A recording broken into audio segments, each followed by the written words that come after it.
कल्पना कीजिए एक खौफनाक मंजर की, जिसमें आपके हाथ बंधे हुए हैं, आंखों पर पट्टी है और आप खड़े हुए हैं एक गहरी खाई के किनारे।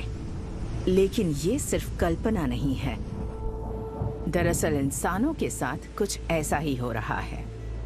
हम सभी एक खतरनाक और गहरी खाई के मुहाने पर ही खड़े हुए हैं और खतरा बस एक कदम आगे है। पर सोचिए, काश हम खुद को रोक पाते, आंखों से पट्टी हटा पाते, हकीकत का सामना कर पाते और इस किनारे से दूर जा पाते।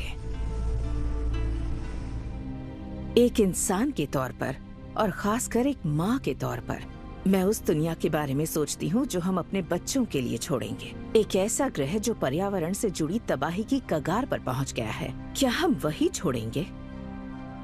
ये पृथ्वी हमें हजारों लाखों सालों से पालती पोसती आई है, पर देखिए हम इंसानों ने इसका क्या हाल कर दिया है। हमने पृथ्वी की जीवन को कायम रखने वाली प्रणालियों को ऐसे मुकाम पर पहुंचा दिया है जहां से वापसी मुमकिन नहीं।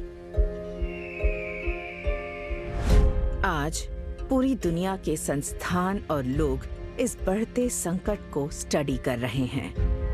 इन्हीं में से एक हैं यूनिवर्सिटी ऑफ कैम्ब्रिज के प्रोफेसर भास्कर वीरा। ये कुदरती इकोसिस्टम्स और इंसानों के सही सलामत रहने के बीच के रिश्ते को समझने की कोशिश कर रहे हैं, खासकर अपने देश भारत में। इन्हें पता चला है कि हम एनवायरमेंटल डिजास्टर की कगार पर खड़े हैं। वैज्ञानिक सबूतों से पता चला है कि हम इस ग्रह पर इंसानी जिंदगी को कायम रखने की पृथ्वी की क्षमता से कहीं आगे निकल आए हैं। लेकिन मुश्किलों के बावजूद उम्मीद की किरण बाकी है। इस सीरीज में हम ऐसे प्रेरणा देने वाले लोगों से मिलेंगे जो हमारी आंखों से पट्टी हटाने के तरीकों पर काम कर रहे हैं, जो हमें इस बर्बादी से बचाकर एक सुनहरे भविष्य की तरफ ले जाएंगे।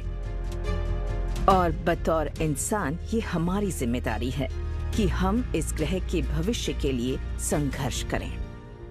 ये शायद हमारे पास हमारी पृथ्वी को बचाने का एक आखिरी मौका हो। Embers of hope, the fight for our future. मेरे हाथ में जो चीज है इसे मैं और ज्यादातर लोग बहुत ही मामूली समझते हैं। हमें लगता है कि हमें हमेशा साफ और भरपूर पानी मिलता रहेगा, लेकिन शायद हम ये बात भूल जाते हैं कि इसकी हर बूंद एक नाजुक साइकिल का हिस्सा है और आज उस साइकिल के लिए जबरदस्त खतरा पैदा हो गया है।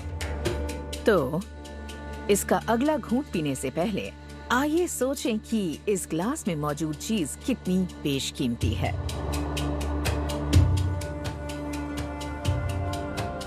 पृथ्वी को ब्लू प्लैनेट यानी नीला ग्रह कहा जाता है, क्योंकि इस पर मौजूद पानी का रंग स्पेस से साफ नजर आता है।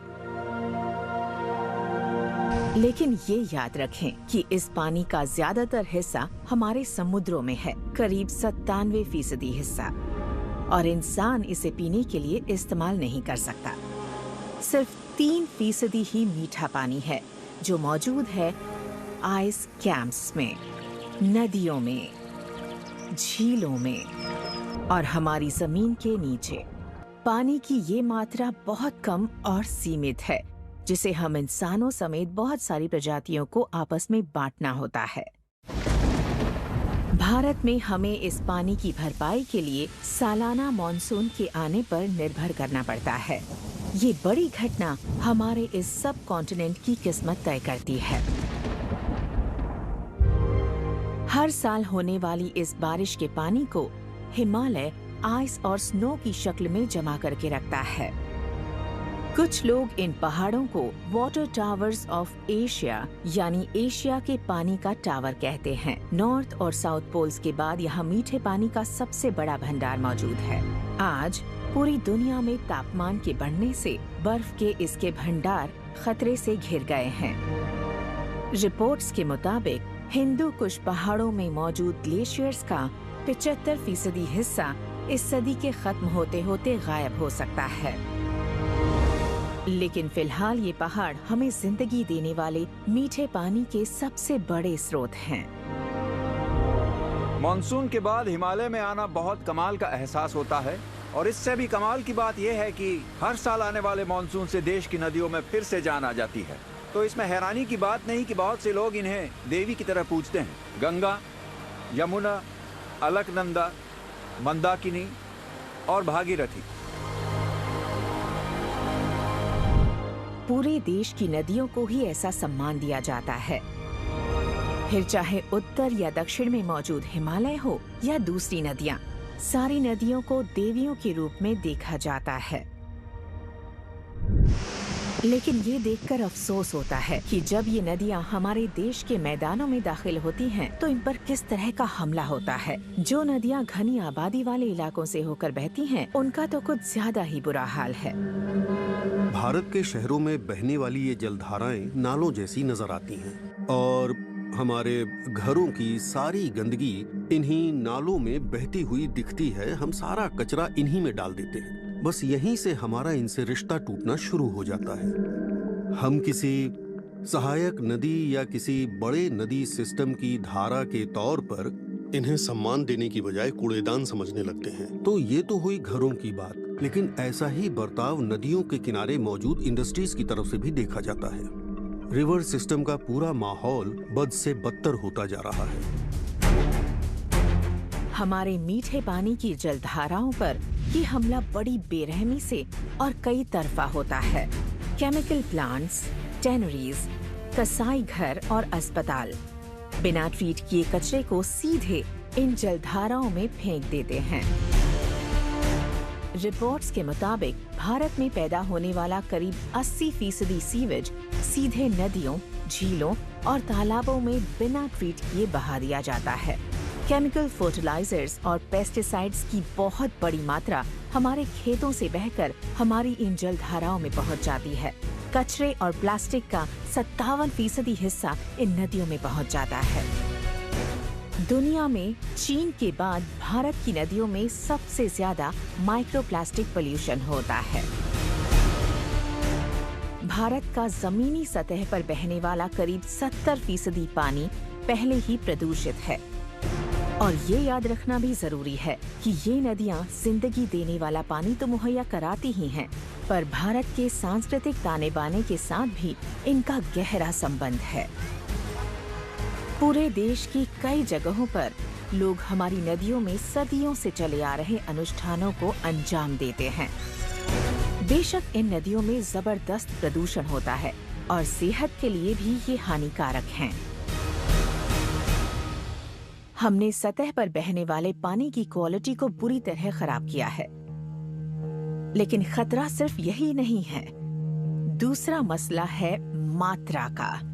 हमारे पास पर्याप्त पानी नहीं है। भारत में दुनिया की 18% आबादी बसती है, लेकिन हमारे पास इसके सिर्फ 4% जल संसाधन ही हैं। और कई जरूरतों के अलावा हमारे जल संसाधनों की जरूरत देश की सबसे अहम एक्टिविटीज में से एक के लिए है, वो है खेती। हमारे किसान अपने खेतों की सिंचाई के लिए सिर्फ मॉनसून की बारिश या नदियों पर ही निर्भर नहीं करते, वो जमीन से भी पानी निकालते हैं। और इससे इस संकट का एक और अहम पहलू सामने आता है। खेती में इस्तेमाल होने वाला 60% और पीने में प्रयोग होने वाला 85% पानी जमीन के नीचे मौजूद पानी के इन स्रोतों पर निर्भर करता है। और ये अनुमान है कि सन 2030 तक भारत की पानी की मांग पानी की उपलब्ध सप्लाई से शायद दोगुनी हो जाएगी। इसका समाधान निकालना जरूरी है। इस संकट का एक बहुत बड़ा असर हो रहा है। जमीन से निकाला गया ये पानी आखिरकार हमारे समुद्रों में पहुंचकर उनकी पानी की मात्रा को और बढ़ा देता है। अगर आप साउथ पोल के नीचे से पृथ्वी को देखें, आप देखेंगे कि हमारे ग्रह पर पानी के जगह बदलने से पृथ्वी घूमने के दौरान लड़खड़ाने लगी है। आज हमारा ग्रह पहले जहां था उस जगह से 30 इंच दूर खिसक गया है। मेरी पीढ़ी के ज्यादातर लोगों की तरह ही मैं भी चंबल घाटी को उन डाकुओं के साथ जोड़कर देखती हूँ जिनका कभी यहाँ राज था। मैंने तो एक फिल्म में डाकू की भूमिका भी की थी। लेकिन चंबल की हकीकत इससे अलग है। पहले इस दूर दराज और सूखे इलाके में पानी की कमी थी। यहाँ खेती करना बहुत मुश्किल था, जिससे लोग लाचार थे। पहले मैं 30-35 साल की उम्र में पिस्टन चलाता था, पुल से गोली चलाता था। उस टाइम में पानी नहीं था तो गुंडागर्दी फुल थी। खेती बाड़ी तो उस टाइम में थी नहीं, आसमान से पानी आता, नाले में निकल जाता।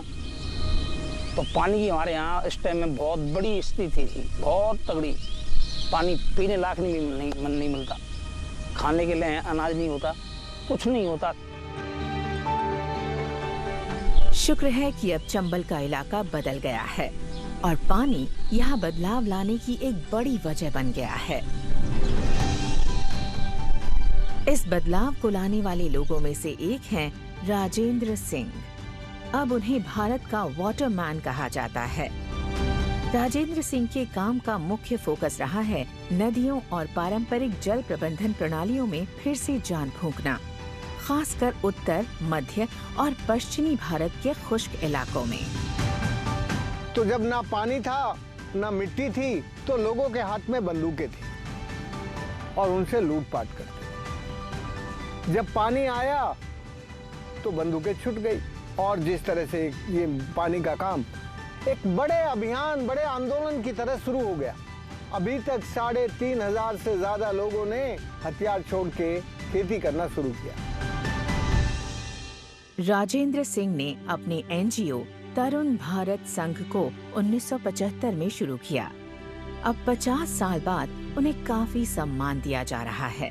अन्य पुरस्कारों के अलावा उन्हें मिले हैं रमोन मैग्सेसे अवार्ड और स्टॉकहोम वाटर प्राइज, जिसे नोबेल प्राइज फॉर वाटर कहा जाता है।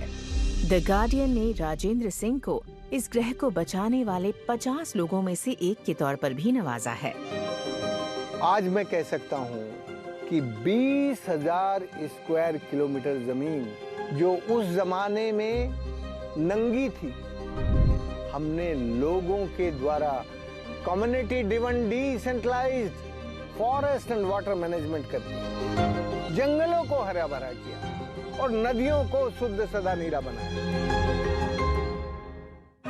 इनका संगठन कई तरह के रेन हार्वेस्टिंग सिस्टम्स बनाने पर ध्यान देता है, जो पानी को जमीन के नीचे मौजूद जल भंडारों तक पहुंचाते हैं।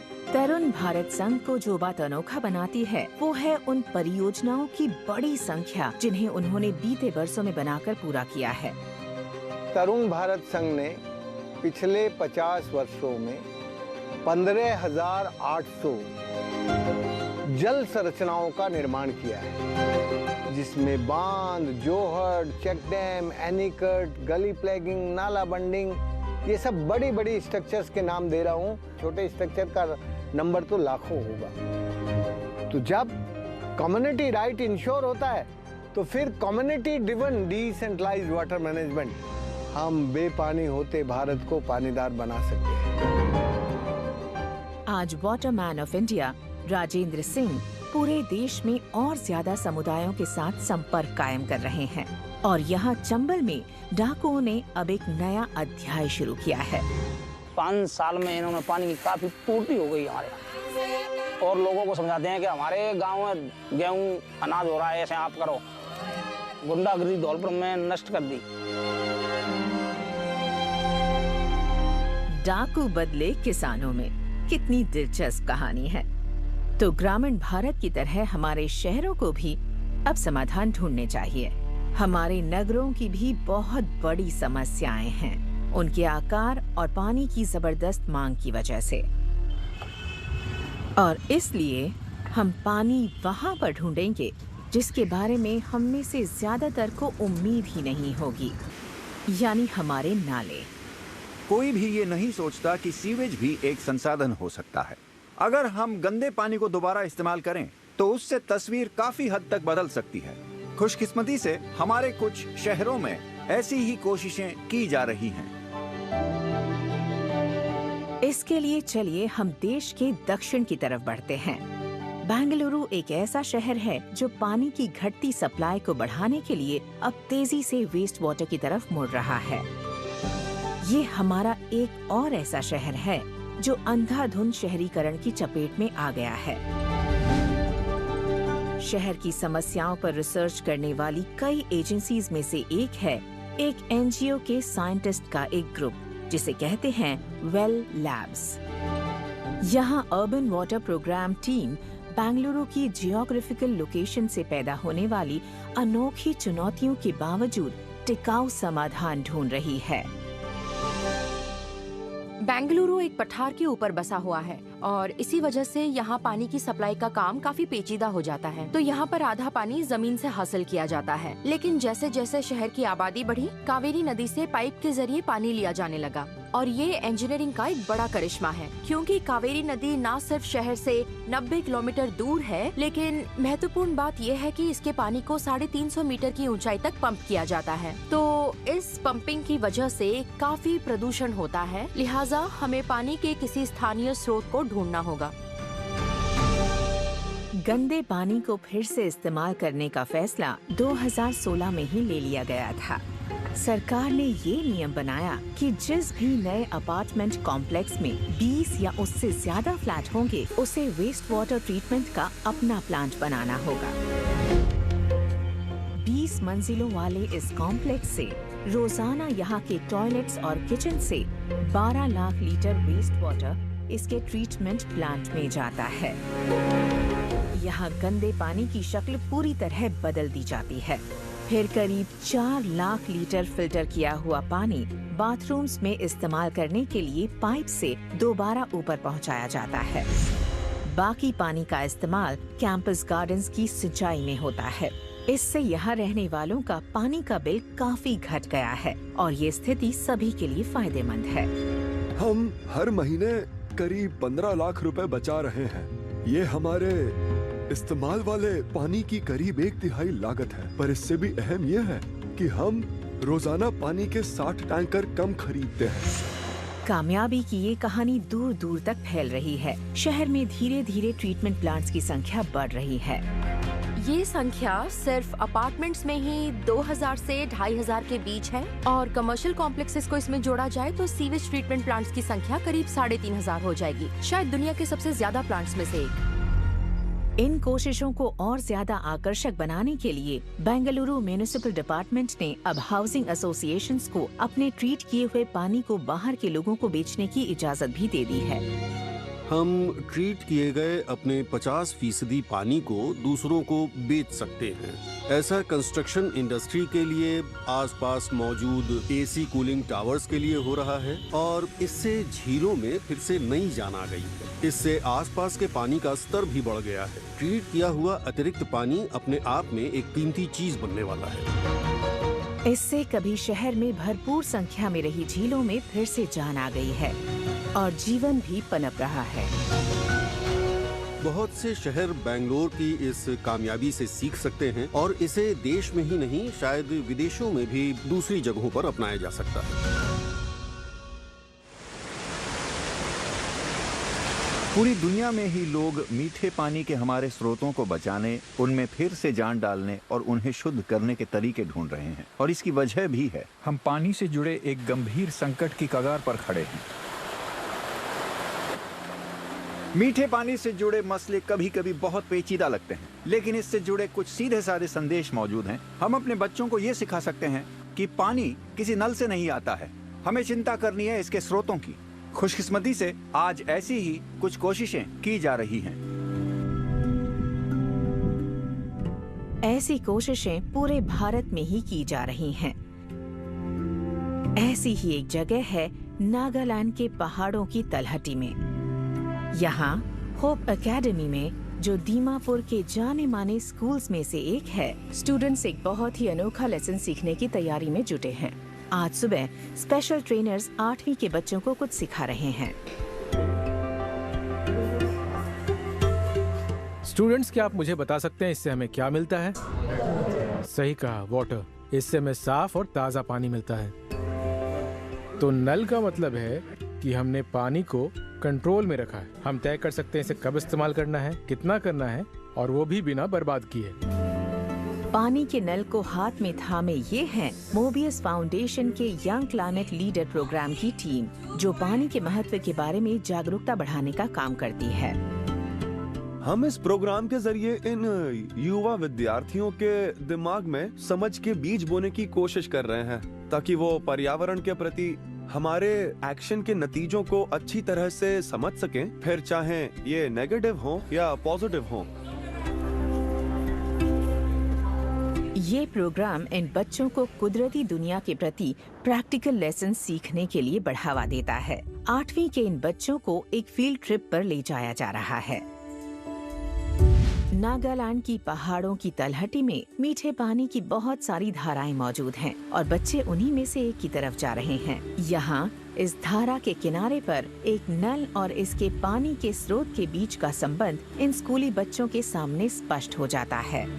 मैं ये चाहता हूँ कि जब बच्चे किसी नल का इस्तेमाल करें तो उन्हें ये समझ हो कि वो जिस पानी का इस्तेमाल कर रहे हैं उसकी ताकत क्या है, और वो उसे सोच समझ कर इस्तेमाल करें। वो समझें कि पानी कहाँ से आता है और उसने क्या क्या झेला है हमारे घरों तक पहुँचने के लिए। और जहाँ तक पर्यावरण की बात है, हमें सिर्फ इन बच्चों से ही उम्मीद है, इसलिए ये हमारी जिम्मेदारी है कि हम इन बच्चों को पानी बचाना सिखाएं, क्योंकि इससे सिर्फ मेरा ही जीवन प्रभावित नहीं होगा बल्कि इनकी और आने वाली पीढ़ियों की जिंदगी पर भी असर पड़ेगा। इसलिए ये बहुत जरूरी है कि हम इन बच्चों के साथ अभी से काम करें। याद रखें कि पानी के बिना जिंदगी मुमकिन ही नहीं है। जहाँ इच्छा होती है रास्ता निकल आता है। हम में से कोई भी बदलाव ला सकता है। अगर आपने अपने ग्रह को बचाने के लिए कोई एक्शन लिया है तो अपनी कहानी हमारे साथ शेयर करें। इंसानी आबादी और पृथ्वी के संसाधनों को लेकर पहली गंभीर चर्चा यूनिवर्सिटी ऑफ कैम्ब्रिज के एक शांत से हिस्से में शुरू हुई। अगर ये दीवारें बोल पाती तो शायद ये हमें कुछ कहानियां सुनाती। मैं कैम्ब्रिज के जीसस कॉलेज में हूँ, जहाँ 250 साल पहले थॉमस मैल्थस पढ़ा करते थे और आबादी से जुड़े उनके काम पर आज भी चर्चा होती है। मैल्थस शायद इस कॉलेज की पुरानी लाइब्रेरी में काम किया करते थे। इसकी बुक शेल्फ शायद उसी दौर की हैं जब शाहजहां भारत में ताजमहल बनवा रहे थे। इसके अंदर उनके प्रसिद्ध एसे के पहले एडिशन में से एक मौजूद है।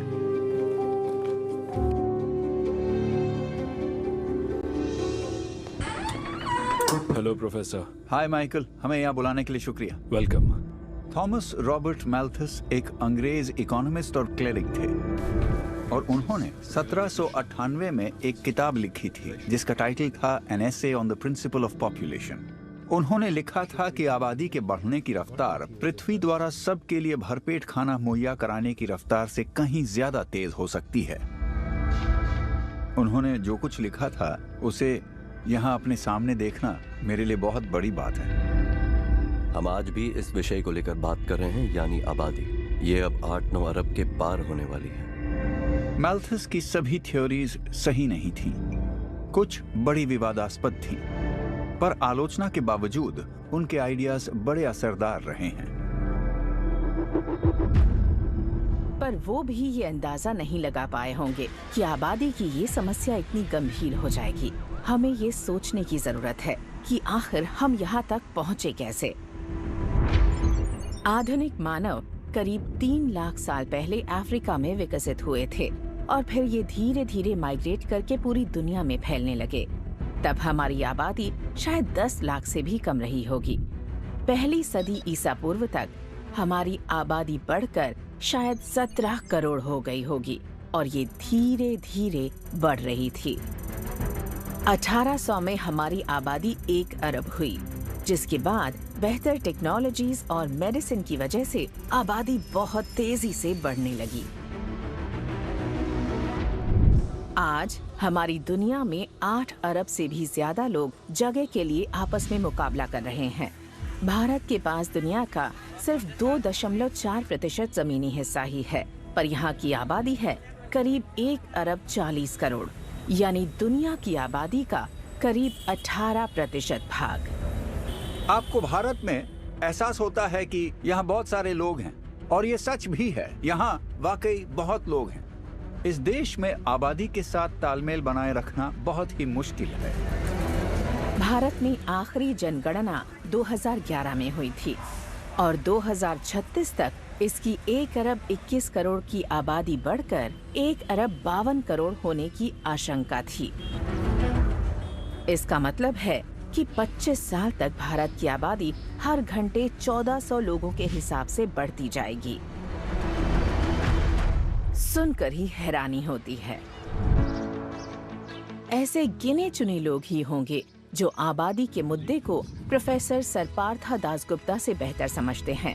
उन्हें आज दुनिया के जाने माने इकोनॉमिस्ट्स में से एक माना जाता है। उनकी कई उपलब्धियों में से एक है उनके काम के लिए मिला एक नाइटहुड, जो आबादी और कुदरती जगत के बीच के रिलेशन को एक्सप्लोर करता है। तो पार्था, हमने कई बार आबादी, कंजम्पशन और एनवायरनमेंट के संबंध के बारे में बात की है। देखिए, आइडिया है पीछे की तरफ लौटना और ये सवाल पूछना कि इंसान सालाना तौर पर कुदरत से जो लेता है उसकी तुलना बायोस्फीयर्स एबिलिटी से करना कि वो सस्टेनेबल आधार पर अपनी कितनी बहाली कर सकता है। सर पार्था का काम इंसान जिसे तरक्की के तौर पर देखता है उसे रीडिफाइन करना है। वो चाहते हैं कि दुनिया ये समझे कि जीडीपी यानी ग्रॉस डोमेस्टिक प्रोडक्ट जैसी बातें किसी देश की आर्थिक समृद्धि का सही पैमाना नहीं है।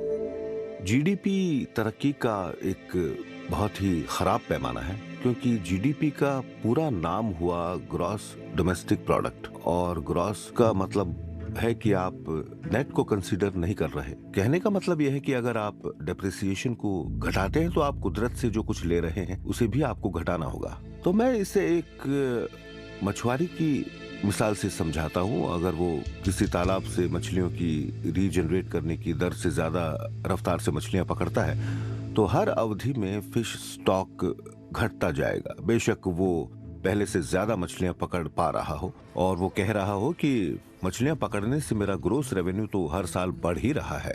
तो हो सकता है कि जीडीपी कुछ वक्त के लिए बढ़े, पर जिस बुनियाद पर प्रोडक्शन होता है वो शायद घटती जाए या शायद गायब भी हो जाए और एक दिन जीडीपी औंधे मुंह गिरे। जैसा कि सर पार्था ने बताया, हमारा कंजम्पशन एक बड़ा मुद्दा है और ये समस्या विकसित देशों में कहीं ज्यादा है, जहां कंज्यूमर लाइफस्टाइल्स का एनवायरनमेंट पर बहुत भारी असर पड़ता है। कुछ रिपोर्ट्स के मुताबिक अगर हम सब औसत अमेरिकन की तरह कंज्यूम करने लगे तो एक साल के लिए जरूरी रिसोर्सेज पैदा करने के लिए 5.1 पृथ्वियों की जरूरत पड़ेगी। औसत ऑस्ट्रेलियन लाइफस्टाइल्स के लिए हमें 4.5 पृथ्वियों की जरूरत होगी। दूसरी तरफ भारत की औसत खपत सस्टेनेबल है, हमें सिर्फ 0.8 पृथ्वियां ही चाहिए। पर अगर हम पूरी पृथ्वी की आबादी की औसत खपत लें तो हमें सबका पेट भरने के लिए हर साल 1.7 पृथ्वियों की जरूरत पड़ेगी। जिस तरह औसत ऑस्ट्रेलियाई या अमेरिकन लोगों के लाइफस्टाइल का औसत भारतीय के मुकाबले इस ग्रह पर ज्यादा असर पड़ता है, वैसे ही अमीर आबादी का भी गरीब भारतीयों के मुकाबले पृथ्वी पर ज्यादा असर पड़ता है। तो बात आखिर आ जाती है निजी जिम्मेदारी पर, और आप चेक करना चाहेंगे अपने इकोलॉजिकल फुटप्रिंट को। बेशक ये फुटप्रिंट पूरी तरह से सटीक ना हो, पर इंटरनेट पर कई पर्सनल इकोलॉजिकल फुटप्रिंट टेस्ट्स मौजूद हैं। आइए 2 अलग अलग भारतीय लोगों को लेकर उनकी तुलना करते हैं। एक तरफ है एक शहरी पैसे वाले परिवार की लड़की और दूसरी तरफ एक गांव का किसान। ज्यादातर इकोलॉजिकल फुटप्रिंट कैलकुलेटर्स आपकी लाइफस्टाइल के बारे में कुछ बुनियादी सवाल पूछेंगे, जैसे आपका घर कैसे बना था और ये कितना एनर्जी एफिशिएंट है, आप हर हफ्ते किसी कार या मोटरसाइकिल पर कितना सफर करते हैं और ये कितने फ्यूल एफिशिएंट हैं। ये कैलकुलेट करेगा कि आप कितनी बार एनिमल प्रोडक्ट्स या प्रोसेस्ड, अनपैकेज्ड या लोकली ग्रोन फूड्स खाते हैं। मैं सबसे पहले आपसे ये कहना चाहूंगा कि आप कुछ भी वेस्ट करना बंद करें। दूसरी बात कि आप रीयूज करें। तीसरी बात, जब आपको लगे कि बात हद से आगे जा रही है तो कंजम्पशन कम कर दें। हम भारतीय हमेशा से प्रकृति के साथ रहने में विश्वास करते आए हैं, न कि उसे जीतने में। ये पश्चिम की सोच है। मैं कहूंगा कि आप अपनी परंपराओं का पालन करें, यानी प्रकृति के साथ मिलकर रहना, न कि उसके खिलाफ चलना। पृथ्वी के सामने आज सबसे बड़ी चुनौती है हमारी आबादी, जो बहुत ज्यादा है। और कंजम्पशन भी ज्यादा है और हमारा ये ग्रह मानव की बढ़ती जरूरतों के साथ तालमेल बिठा पाने में नाकाम हो रहा है। आज भारत दुनिया में सबसे ज्यादा आबादी वाला देश है। सरकार और कई एजेंसीज इस लगातार बढ़ती समस्या को हल करने की दिशा में काम कर रही हैं। इन्हीं में से एक है मोबियस फाउंडेशन। ये फाउंडेशन और इसके थिंक टैंक एनवायरमेंटल एक्टिविटीज और रिसर्च के केंद्र हैं। इनका काम सस्टेनेबिलिटी को बढ़ावा देता है और जहां बदलाव की जरूरत होती है वहां बदलाव लाता है। बेशक इस फाउंडेशन ने कई अलग अलग प्रोजेक्ट शुरू किए हैं, पर ये मानते हैं कि जिस सबसे बड़ी समस्या को हल किया जाना है वो है बढ़ती आबादी। जब हमें आजादी मिली तो भारत की आबादी थी 35 करोड़, पर आज यह 140 करोड़, यानी उस समय की आबादी से 4 गुना ज्यादा। न तो हमारी जमीन बढ़ी है और न ही संसाधन। हम नॉन रिन्यूएबल रिसोर्सेज को बिना रिसाइकल के अंधाधुंध इस्तेमाल किए जा रहे हैं। हम अपने कंजम्पशन को संभाल नहीं पा रहे, चीजें बर्बाद कर रहे हैं और वो समुद्र में पहुंचकर प्रदूषण बढ़ा रही है। हालात बदलने की कोशिश में मोबियस फाउंडेशन ने भारत के सबसे ज्यादा आबादी वाले हिस्सों में से एक को अपने काम के लिए चुना है। गंगा के उपजाऊ मैदानों में उत्तर प्रदेश और बिहार में आबादी का एक बड़ा हिस्सा रहता है, जो पारंपरिक तौर पर खेती पर निर्भर रहा है। अगर आप पूर्वी उत्तर प्रदेश पर जूम करें तो महिलाओं की शिक्षा, उनकी आत्मनिर्भरता या सशक्तिकरण के मामले में हालात काफी खराब हैं। हर 4 में से एक लड़की की शादी 18 साल से कम उम्र में हो जाती है। उनके बच्चे भी जल्दी हो जाते हैं, लेकिन मसला उनकी फर्टिलिटी का है, जो वो चाहती नहीं। यहाँ पूर्वी उत्तर प्रदेश के बहराइच में फर्टिलिटी रेट है 4.4। इससे पता चलता है कि अपने जीवन काल में कोई महिला कितने बच्चों को जन्म दे सकती है। Emergency contraceptive pills. पर इस हालात में धीरे धीरे ही सही मगर यकीनन बदलाव आ रहा है। इसके लिए सबसे अच्छी रणनीति रही है महिलाओं की शिक्षा। जब महिलाएं शिक्षित होती हैं तो वो अपनी सेहत का ध्यान रखना चाहती हैं और वो ज्यादा बच्चे पैदा करना नहीं चाहती। आप शिक्षित होंगे तो सेहत के प्रति जागरूक भी होंगे। मोबियस फाउंडेशन ने यहाँ फर्टिलिटी की दर को कम करने के लिए प्रोजेक्ट आकार शुरू किया है। उसने कई एजेंसीज के साथ साझेदारी की है। इनमें पॉपुलेशन फाउंडेशन ऑफ इंडिया भी शामिल है, जो इस इलाके में डॉक्टर्स, पैरामेडिकल स्टाफ, इक्विपमेंट और दूसरी सुविधाएं मुहैया कराते हैं। इस प्रोजेक्ट की पहुंच 1 करोड़ 20 लाख लोगों तक है। हम 7 जिलों के 6000 गांवों तक पहुंच गए हैं, ताकि महिलाओं की जरूरतों, खासकर युवा जोड़ों और परिवारों की जरूरतों को पूरा कर सके।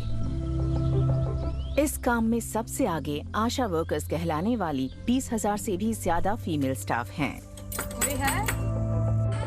हमारे देश बदलेगा जब मर्द बदलेगा अभियान के तहत आशा वर्कर्स परिवारों के दरवाजे पर दस्तक देती हैं और आज सिर्फ महिलाओं से ही नहीं, पुरुषों से भी बात करती हैं और ये देखकर बहुत खुशी होती है। लेकिन ये गोलियां रोज खाई जाए।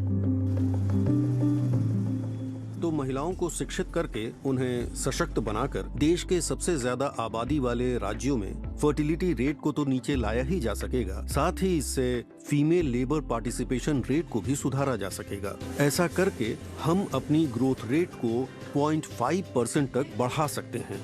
और जैसा कि मैंने कहा, इससे युवा पीढ़ी की कुशलता को सुधारने में मदद मिलती है, क्योंकि एक पढ़ी लिखी माँ युवा पीढ़ी को बेहतर मार्गदर्शन दे सकती है। बेशक हमारा रास्ता लंबा हो, पर आशा की किरण भी दिख रही है। उत्तर प्रदेश में 1983 में फर्टिलिटी की दर करीब 4.82 होती थी, जो पिछली गिनती के समय घटकर प्रति महिला 2.6 रह गई है। आज यहाँ युवा महिलाएं धीरे धीरे मगर यकीनी तौर पर एक ज्यादा सकारात्मक भविष्य की तरफ कदम बढ़ा रही हैं। पेनिनसुलर भारत में आबादी से जुड़ी कहानी एकदम अलग है। केरल भारत का ऐसा पहला राज्य था जिसने 1991 में 100% साक्षरता हासिल कर ली थी। खासकर महिलाओं की साक्षरता का इस राज्य की कुल फर्टिलिटी दर पर भारी असर पड़ा। आज प्रति महिला केरल में बच्चों की दर 1.5 है, तो यहाँ आबादी घट रही है।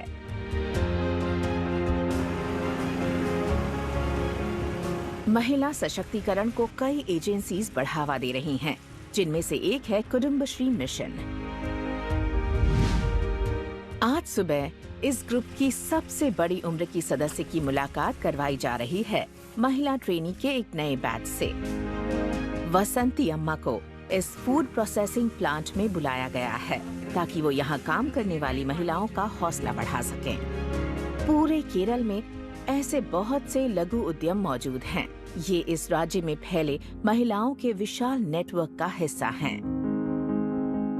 कुटुंबश्री पूरी तरह महिलाओं से जुड़ा है। इसमें 47 लाख सदस्य सिर्फ महिलाएं हैं। हमारे करीब 11 विभाग हैं जो ग्रामीण महिलाओं को सपोर्ट करते हैं, उन्हें सशक्त बनाते हैं। हम उन्हें लोन देते हैं, उनकी आर्थिक मदद करते हैं और उन्हें रोजी कमाने की ट्रेनिंग देते हैं। अब उनके पास अपना पैसा और अपनी आजादी है। और ये बात हमें ले जाती है मेरी एक पसंदीदा कहानी की तरफ। मिलिए ड्रोन दीदी से। इन जोशीली बहनों को एक अनोखा काम सौंपा गया है। ये सर्टिफाइड ड्रोन पायलट्स हैं और फसलों पर फर्टिलाइजर छिड़कने में मदद के लिए स्थानीय गांव वाले इन्हें बुलाते हैं। नमो ड्रोन दीदी स्कीम सिर्फ यहाँ नहीं बल्कि पूरे भारत में महिलाओं को सशक्त बना रही है। पहले कभी हाउसवाइफ्स रही महिलाएं अब प्रोफेशनल्स हैं और इनके कौशल की बड़ी मांग है। कि मेरा उम्र 52 है। ये उम्र में इतना बड़ा, इतना टेक्निकल वाइज हम लोग को उतना जानते नहीं, लेकिन सीख लिया। हम लोग कभी भी सोचा नहीं कि ड्रोन पायलट लाइसेंस मिलेगा। ड्रोन दीदीज बेवजह ही मशहूर नहीं हैं। इनमें से कुछ की बातचीत तो भारत के प्रधानमंत्री के साथ भी हो चुकी है। ये हिम्मत बढ़ाने वाली बात है कि दक्षिण में हमारी आबादी काबू में है, पर देश के दूसरे राज्यों में लगातार बढ़ रही आबादी के कारण भारत की जनसंख्या बढ़ती ही रहेगी। इस बीच हम सिर्फ एक ही काम कर सकते हैं, पृथ्वी पर अपने असर को कम करना। अगली पीढ़ी को ऐसा करना सिखाना बहुत अहमियत रखता है। हैदराबाद की महिंद्रा यूनिवर्सिटी में सेंटर ऑफ सस्टेनेबिलिटी स्टूडेंट्स को पेचीदा समस्याओं के व्यावहारिक समाधान मुहैया कराती है। क्योंकि आपने कम प्रदूषण किया है तो पृथ्वी उतनी तेजी से गर्म नहीं होती जितनी अब हो रही है, और इसीलिए सर्कुलर इकोनॉमी की इतनी अहमियत है। यहाँ ये लोग जो अहम सबक सीखते हैं उनमें से एक है सर्कुलर इकोनॉमीज कैसे बनाएं। सर्कुलर इकोनॉमी एक बहुत ही दिलचस्प कॉन्सेप्ट है। हम जो भी चीज इस्तेमाल करते हैं उसमें मौजूद मटेरियल की उम्र कहीं ज्यादा हो सकती है, और अगर हम इसे दोबारा इस्तेमाल कर सकें या फिर इससे कुछ और बना सकें तो हमें उस मटेरियल को दोबारा बनाने की जरूरत नहीं है। आसान शब्दों में कहें तो एक सर्कुलर इकोनॉमी वो होती है जहां एक प्रोसेस का आउटपुट दूसरे के लिए इनपुट बन जाता है। इसके लिए हमें मटेरियल्स को बनाने, उन्हें डिजाइन करने का कोई दूसरा तरीका सोचना होगा ताकि हम रिड्यूस, रीयूज, रीमैन्युफैक्चर और रीसाइकिल के जरिए वेस्ट को कम कर सकें। आज इस तरह के संस्थान पूरी दुनिया में सर्कुलर इकोनॉमीज के कॉन्सेप्ट को सुधारने के तरीकों को स्टडी कर रहे हैं, और इसकी वजह भी है। सर्कुलरिटी का आइडिया सीधा सादा भी है और हालात बदलने वाला भी। अगर आज हर प्रोडक्ट में किसी रिसाइकिल्ड मटेरियल को शामिल किया जाए और फिर इसे दुनिया के स्तर पर देखा जाए कि हम कितने सारे प्रोडक्ट्स बनाते हैं, तो दुनिया पर इसका बहुत बड़ा असर होगा। रिस्पॉन्सिबल कंजम्पशन के इस सफर में हम तरक्की तभी कर सकते हैं जब हम पहले से ही मौजूद ग्रीनर सॉल्यूशंस को इस्तेमाल करना शुरू करें। तो इस बदलाव को चुनने का विकल्प हमारे ही हाथों में है, और हम इसे जितना ज्यादा चाहेंगे ये अपनी सप्लाई खुद पैदा करेगा और हम नए आविष्कार होते देखेंगे।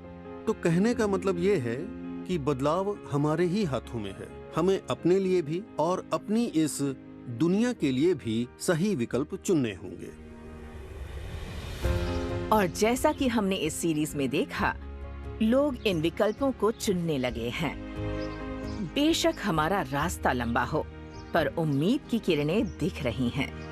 हमारा ध्यान इस बात पर होना चाहिए कि हम अपने बच्चों और उनके बच्चों के लिए एक बेहतर प्लैनेट छोड़कर जाएं। और याद रखें, इस पृथ्वी माँ ने हमें इतने लंबे समय से इतना कुछ दिया है, तो अब समय है इसका कर्ज चुकाने का। जहाँ इच्छा होती है, रास्ता निकल आता है। हम में से कोई भी बदलाव ला सकता है। अगर आपने अपने ग्रह को बचाने के लिए कोई एक्शन लिया है, तो अपनी कहानी हमारे साथ शेयर करें। सबसे अच्छे शख्स को रिकॉग्निशन और अपने प्रोजेक्ट को आगे बढ़ाने के लिए सपोर्ट मिल सकता है। Visit www.eohseries.com